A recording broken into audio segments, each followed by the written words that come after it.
Hi, Can, Eric. how's it going? Can you hear me? Yeah, I can hear you. Cool. How you doing? Good. How's it going? Good. Um, Thanks for doing my podcast. Of Welcome to the course. podcast. Thank you for Um, inviting me. yeah. Um, so I'm doing these episodes with everybody from Fractals because it just makes sense. And also, I've never really all the films I've done over the years. I've never really had a chance after the fact to just kind of talk to everybody and hear sort of their experiences on these projects, and there's been a lot.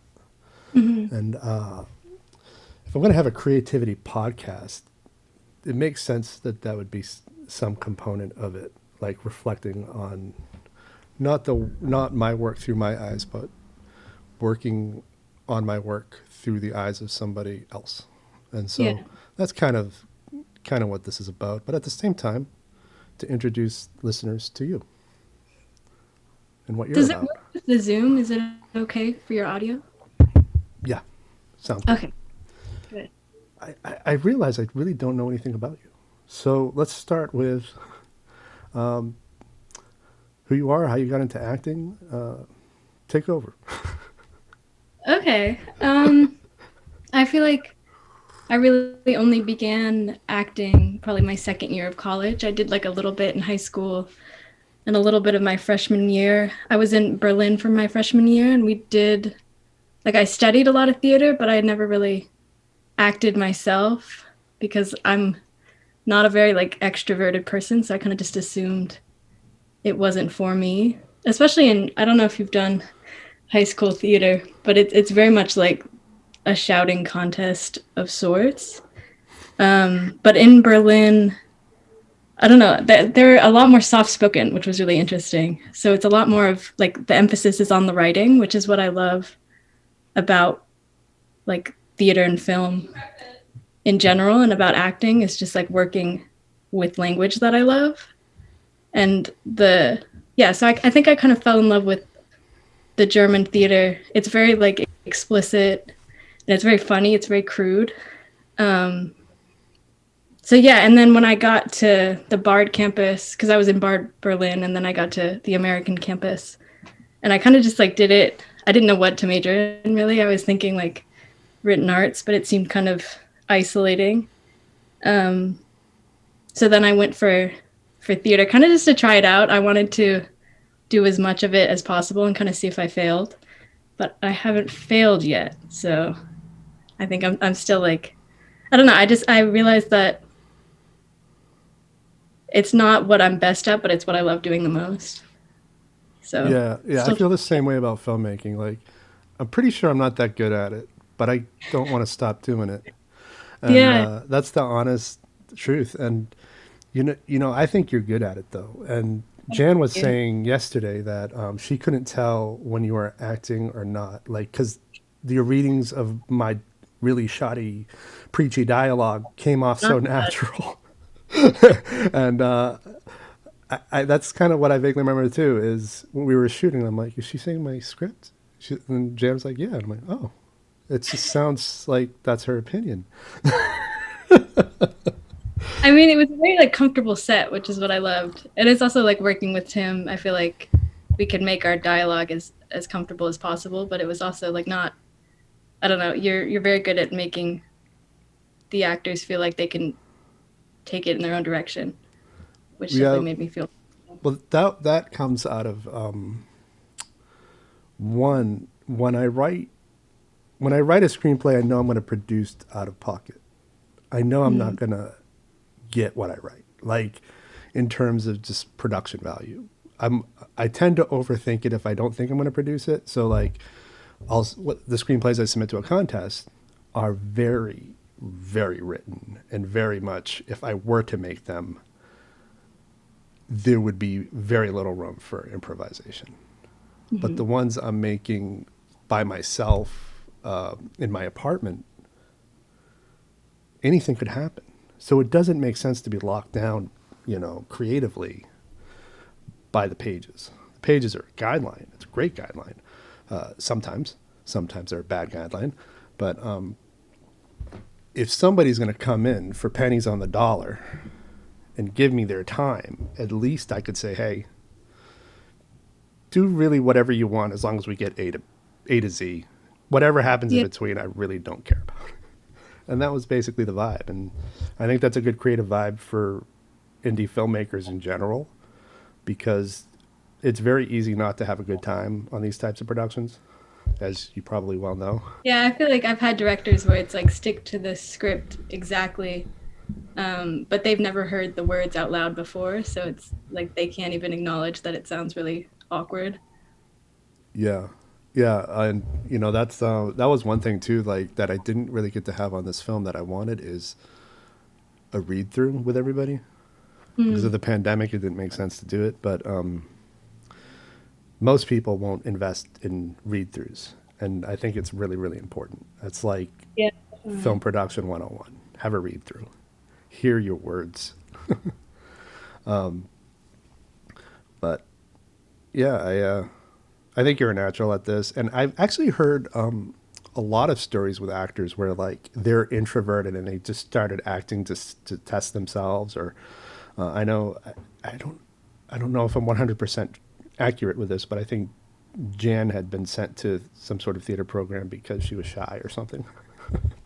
I mean, it's helpful. It is definitely helpful. Though it doesn't make me any better at like public speaking, which is actually interesting. I would That's a assume so. whole different monster. I'm so bad at that. I once walked into a public speaking class at a SUNY school, and to kind of say, hey, I'm running this student club called Writers and Speakers Club, and I would like you guys to join if you're interested. And they were all for the most part, experienced actors who've been around the block, who were taking a public speaking class because it's like the thing that they're worst at. And Yeah. some of them I recognize. Like one of them, I'm like, hey, were you in that movie Rhythm Thief that won Sundance in like 1994? He's like, yeah. I'm like, oh, I love that movie. I like left the class, but like these guys, they're really good on camera, but public speaking, it's not the same thing. It's a whole different monster. Yeah, I feel like it's much easier to play a character. What kind of characters do you want to do? Um, I feel like I probably feel more comfortable. I like being comedic relief. Um, or even just I love like villain characters. So I'd love to play more of those. Conniving, And- hmm? like Mean Girl, conniving.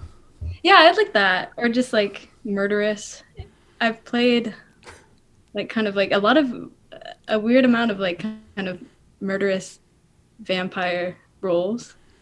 Um, which is fun. I like kind of the over dramatic aspect of that. But even just like I don't know, just I love doing the comedic relief parts. So far with film, I feel like I haven't really done that. I feel like I've been more of like the serious side to a comedic character. Oh, that's interesting. So, do you are you just submitting, not expecting to get called back for certain things, and then you get called back for them? Yeah, I do feel like with backstage, which is what I mostly apply for, it's like you even see it in like the character description. It's like blonde friend or blonde girlfriend, and those are usually the more either nagging or serious. So those are typically the ones that I get. But with theater, like I do like that about stage theater. It is less like what you look like and more just like what you can do. Yeah, in your projection. Hmm. What do you prefer? What do you gravitate towards? The theater or the film? I used to think it was like mostly because I would love to like work on television, work on film, write for television and act for it. But like with the pandemic, I feel like I'm really missing stage theater a lot. Because I do like how like tangible it is to have a film and be able to look at it and how it's so much more accessible for people. But I don't know, there's something about acting on a stage that's just like the best adrenaline you'll ever have. So I What do do miss that a lot. what's the vibe like in terms of just like the sort of camaraderie between versus sort of a film cast versus the stage cast? Is the camaraderie different? Yeah, absolutely. I do feel like in when you're doing like a play with a bunch of people, you all feel like equals, maybe, and that's kind of the difference. And you have to like all of your energies have to be on the same level in order to get something across. I feel like with film, it's a lot more disconnected. I don't often feel, especially if I'm not in like a scene with another actor, but we're all on set together, I don't feel any kind of camaraderie there. And it's also, I feel very intimidated by the people doing things that I think are a lot more complicated than what I'm doing on set. So when people are like doing all the sound and doing all the film stuff, it just feels silly to be doing the acting, if that makes sense. Mm, Kind of yeah, yeah. I know. I could see that. self-conscious. Um, that's interesting. I didn't. I wouldn't have thought that would be the feeling. Um, what were your thoughts on showing up to this thing and not having a crew whatsoever? It is, that's really nice. It felt very like low pressure, which I feel like makes me act a lot better, I Mm, think. And also just being around just you and Tim, or you, Tim, Jan, it just felt kind of like making something, um, I don't know, like something you do kind of casually with your friends, and that's always like the best result than that's something that is a lot stiffer. yeah. That's the vibe I wanted. I just wanted it to be casual. Um, what were your thoughts when you showed up to the basement with all of the black shards of canvas draped everywhere? I think my first thoughts, I was a little like, from what I had heard from you and Tim, I was wondering like the genre now had changed in my mind. I wasn't sure exactly because it seemed kind of something that would be in like a, I don't know, maybe like a animated movie, and then also something that would be kind of horror genre.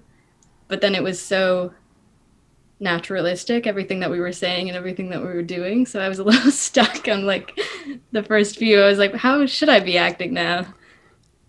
Oh, that's Because I also, interesting. Yeah. I wasn't in the scenes where like the really surrealist aspects were happening. I was just in like the totally natural scenes. So I was watching Tim with all that, and then I was kind of just in his space in the basement, which was interesting. Yeah, there wasn't really any, like, I had a lot of those elements, but there wasn't really a lot anybody was doing that was like, like the whole, if you ever see them behind the scenes on Star Trek or something where they're always doing this and the camera's moving and they're pretending like they're like, there was none of that kind of stuff. And there wasn't like an overly dramatic way of delivering any of the lines. It was just everybody was surrounded by weirdness and not acknowledging it whatsoever. Right. Was it weird to like, so for the listeners, because I'm not very good at giving context to anything, we just start talking. You got onto this through Tim because of the pandemic made it safer to just cast two people who are already close. That way we didn't have to sort of retool many of the scenes. Was that weird to just be, okay, yeah, I'm going to be a supporting role in this movie because I'm the girlfriend of the guy that just got cast through backstage? Honestly, that's the way that I like it. I feel like that's how it's student theater. It's more like you just ask someone that you know, and you don't have to go through the whole audition process. Which, if for any actor, auditions are just the worst thing in the world. Yeah. Well, I can tell you from where I sit, I preferred it as well because I can't stand auditioning people. They're awful. It's I so dehumanizing. yeah, it does feel like you're cattle for this, and then you're just not acting in a way you would ever actually act. Yeah. Like I don't think I've ever really directed a performance based on what somebody did in an audition. Like sometimes I can get a vibe of somebody, Hmm. but at a certain point, I started doing a thing where I just kind of meet people for coffee That's somewhere what. in Manhattan, and if that's cool with them, then they're the right person. If they're a little weirded out by that, then they're not the right person. Yeah, I feel like a conversation is a lot more effective than someone doing like a cold read. Yeah, because I'm also they're good at directing, at least in my opinion. I'm good at directing people who without experience, so I could find a way to get them to just be natural, even if we're not on page. So, or on book. Hmm. That's a term you use, on book, off book. I have this impulse to just put sanitizer on me now. Like after a year, I can't stop applying sanitizer randomly. Have you gotten vaccinated? I got the first shot. Oh, nice. Yeah, Yeah. Tim works in a preschool, so I think he might get it soon, but I might have good. to wait. Yeah, I I'm an asthmatic, so that was my ticket. I'd rather not be an asthmatic, but whatever. What? So now we can talk about this or not talk about this, but I am interested in this. When you came into the city to do this film, you were also doing something that wasn't as fun, and I was I don't know. Do you want to talk about that a little bit? Because Yeah. I'm really into the warning stories for people out there. Well, the scariest thing about this is that I'd gotten this, and it said that it was like I was excited because it was like a real brand. It seemed like it was like an Amazon product placement, which morally, I didn't feel great about, but financially, I was like, this sounds great. This It seems was like a a real. commercial. Yeah, it was said that I would be kind of like a model, but also an actor, like plugging the products. And Hmm. I was like, wow, this is amazing that I got this just from kind of applying with a profile and like a cover letter. So then I went into it wasn't actually the city, it was New Jersey. And I had gotten there like by like two buses and gotten like a train into the city. And then when I got there, like I was walking around and there was no like building I was expecting. I went like three times around the block and then I was starting to get really nervous because the address was just like a big shed and it had no like descriptors on the side. It wasn't saying like Amazon, it wasn't saying like casting office or anything like that. And I was starting to think this was like a trafficking situation or if I should have brought someone with me. Like I was like, this is actually very scary. But then I went into the shed and it was just a little office in there and it wasn't actually affiliated with Amazon. It was like a startup company that was trying to plug Amazon products in order to get something going, and so it Hmm. didn't pay at all, but I still did it anyway. I did it for a few weeks, where you talk for like a horrible amount of time about an Amazon product that you would never actually buy. Um, and then the scripts are all like you're reading off a teleprompter about like a toy set or something like that. And it's excruciating because you have to just keep saying things and making up these stories about you using this product. Um, and no one is actually watching it because it's on like Amazon Live, which I don't think people actually go to view people talking about these I've products. never even heard of it. Yeah, so it's Yeah, just really tiring for like a no amount of money yeah. situation. So you'll never do that again, right? I don't think I could. I Yeah, think I need to start picking products where I can, financially support myself at some point. yeah. I think they might have been just like some fourth rate Amazon seller. I find that Yeah. there's a lot of products that are sold on there out of garages or some obscure address where uh, maybe they're an incorporated company, but they're not really a company. I think they Uh, were trying to start up, which is like admirable idea, but it was just not really an acting situation. It was just more of a anyone who can talk for hours yeah, long about something they never actually used, which maybe is just like the product placement world today. yeah. It's like infomercial shit. I felt like it. Yeah, and even if it did pay, like those kinds of gigs in the actual paying industry don't really pay anything worth a damn. hmm Uh, And it's not, I wish it was like a tangible commercial that you could use for something, but if it's live and it disappears after, 30 minutes, yeah, it's not worth it. yeah.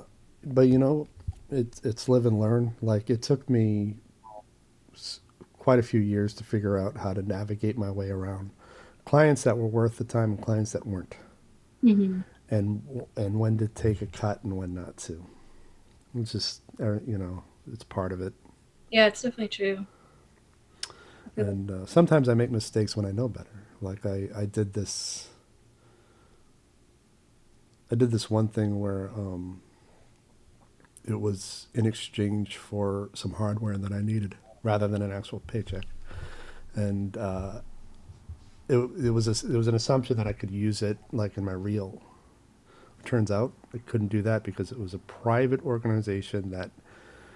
So it's super weird. Like it exists in secret almost. It's like one of those secret like New York high life. It was almost like a private museum in a what? way. Yeah, it was super weird, like Illuminati type of shit, like where like a huge percentage of their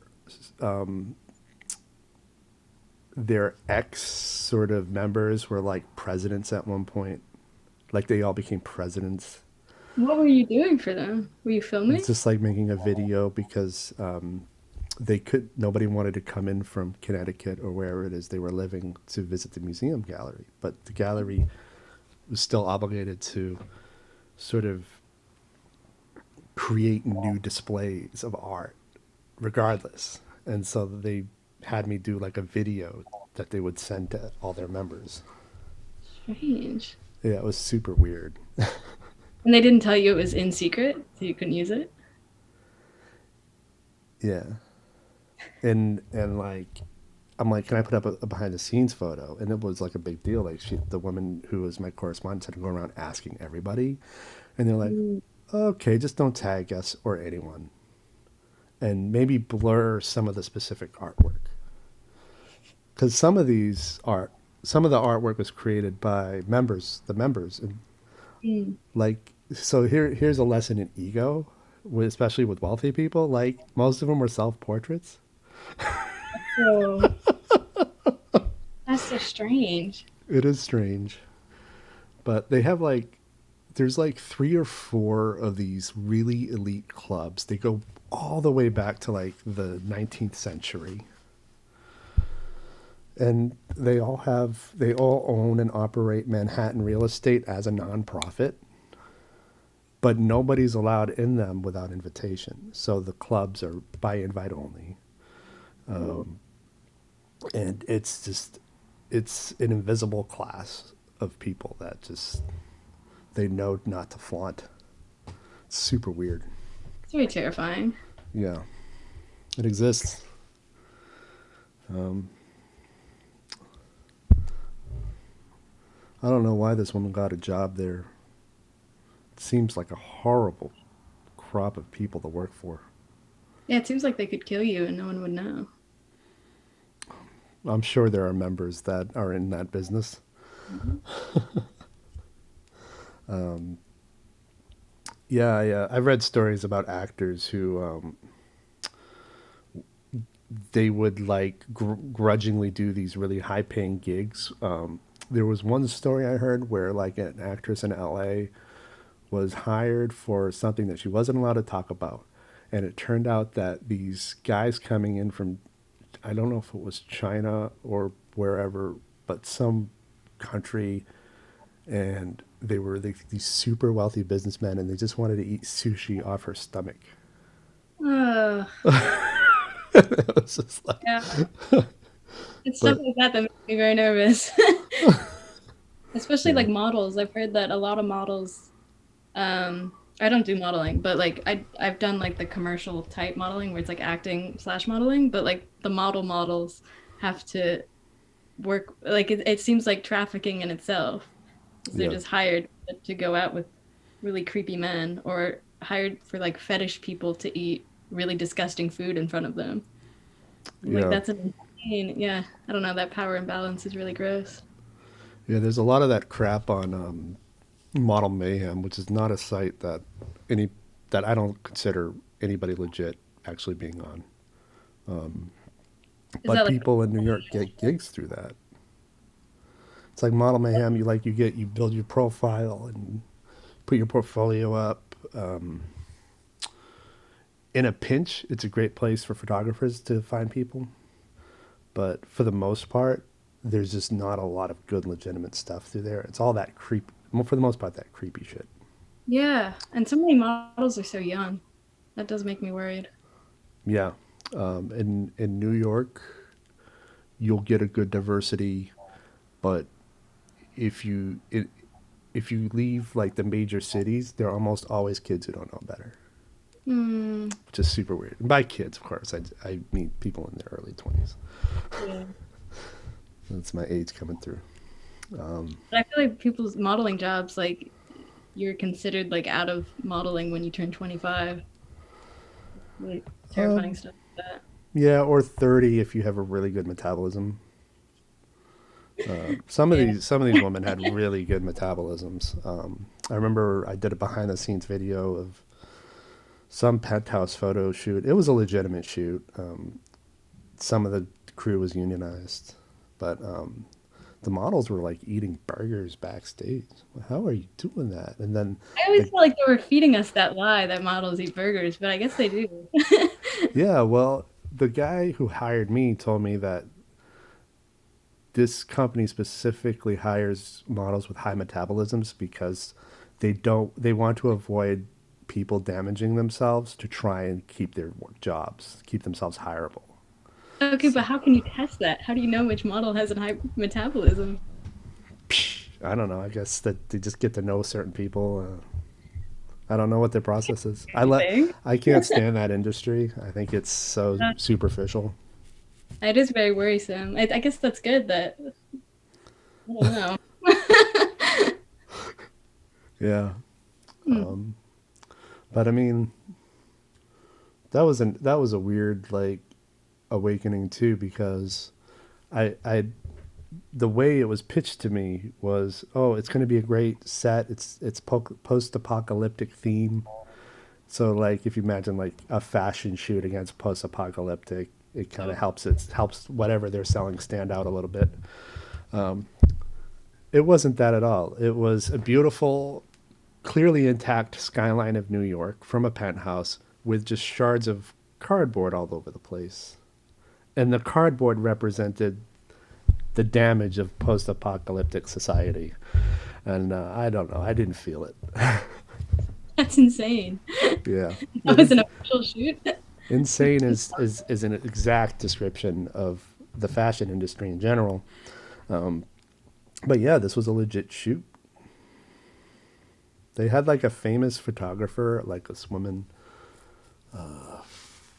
I forget her name at this point because I don't really care. But yeah, and she was shooting on like this camera I really wanted. It was like a medium format camera they use for making billboards. Oh wow. Yeah. Did the shots come out well? Yeah. Even my like footage, and I wasn't even shooting good footage, but just like the way the lighting worked. I guess they knew what they were doing. Yeah, if it turned out.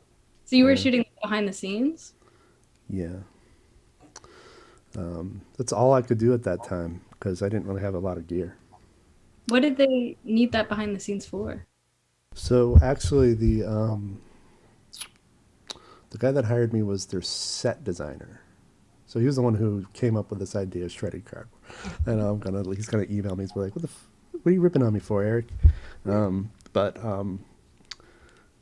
he wanted it because he thought that he could start. So this is an interesting story. He thought he could start his own YouTube presence by showing what it's like for him behind the scenes of the fashion industry. He's very legit, been around the block. The thing is he doesn't ask for permission for me to be there. So Oh. even though he's paying for me to be there, he never thought to ask permission. That time it was okay. Every other Mm. time he tried to get me on, I ended up getting booted. And because the producers basically are like, so and so, we're not hosting two productions. If you wanted him here, you should have asked. And so I had to stop doing it just because it was starting to get embarrassing. Yeah. Like it wouldn't have hurt anybody, but at the same time, it is kind of like if you're going to have another crew here, even if it's just a videographer, you should probably run it by somebody. Mhm. for reasons that he might not have even thought. Uh, like maybe the talent, it's not in their contract to be in another set of content other than the photos. Yeah.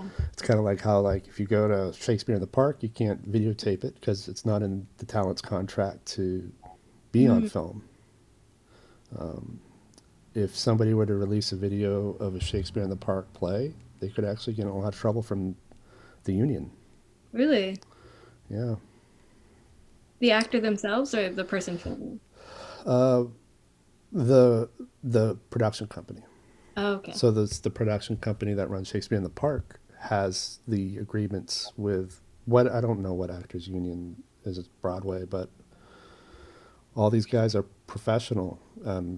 They know that they're doing a free show in public, but there's a lot of conditions to doing a free show in public. It Mm. means you can't do anything except put on that show. Yeah, I saw the Much Ado About Nothing, and in the middle of it, it started raining, and they just kept going, which is crazy. It started like pouring rain.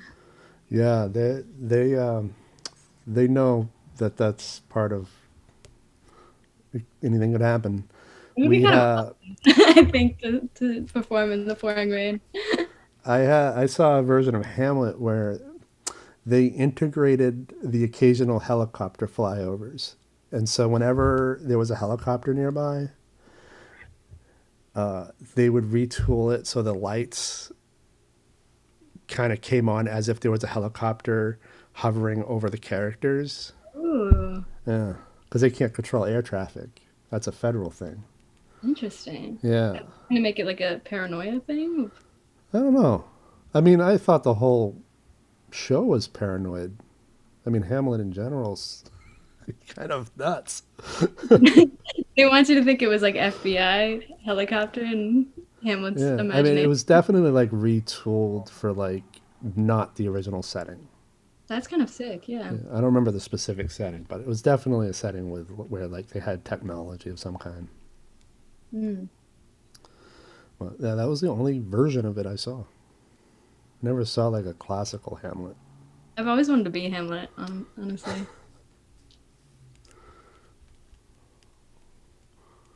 Why? I feel like I like the whiny characters. And he's just like got so many great lines and his interactions with all the characters. I feel like it would be a bit much, like with any Shakespeare character that has a million monologues, like Richard III, for example. It must be so tiring to have to find ways to make it interesting for the audience. Yeah. Because at a certain point, you're always like hating Hamlet at the end. You're like, I wish he would die now. Well, there was But a. I mean, I don't know if they're still around. You know, do you know 2/3 of the art industry in New York City has been decimated? But if they're still around, it could be a plus for you because there's this company. I don't remember the name of it. I'll have to dig it up. All they do is like Shakespeare content. really, Yeah, I think I contributed a scene to them once, and they didn't use it. But like people will go around the city and perform scenes from various Shakespeare's plays and really, that's awesome. videotape it, and then they'll put it on like their YouTube channel or their website. That could be worth looking at. Yeah, I'd love to look at that. But I don't know if they're still around. I hope they are. But well, I appreciated you being in my movie. Oh, thank you. It wasn't Shakespeare, but It was I great think to have I think we something. have a shot at getting it somewhere. Yeah, There's not a lot of content was produced this year. honestly. And also, like, from what I could see when I looked behind the camera, I thought all the shots looked great as well. So, Oh yeah, and I just got the visual effects back. Those look pretty good too. oh, awesome. Yeah, so I look forward to showing it to you guys. My goal is to show it sometime next year in a private screening somewhere in the city for all of us to just sit down and enjoy. I would love to be in a movie theater. That's my big dream, is to get Uh, back to one. Same. I miss it. I miss the Honestly, experience of the lights fading. yeah, that'd be so fun. I would love that. How's editing going? Editing is going.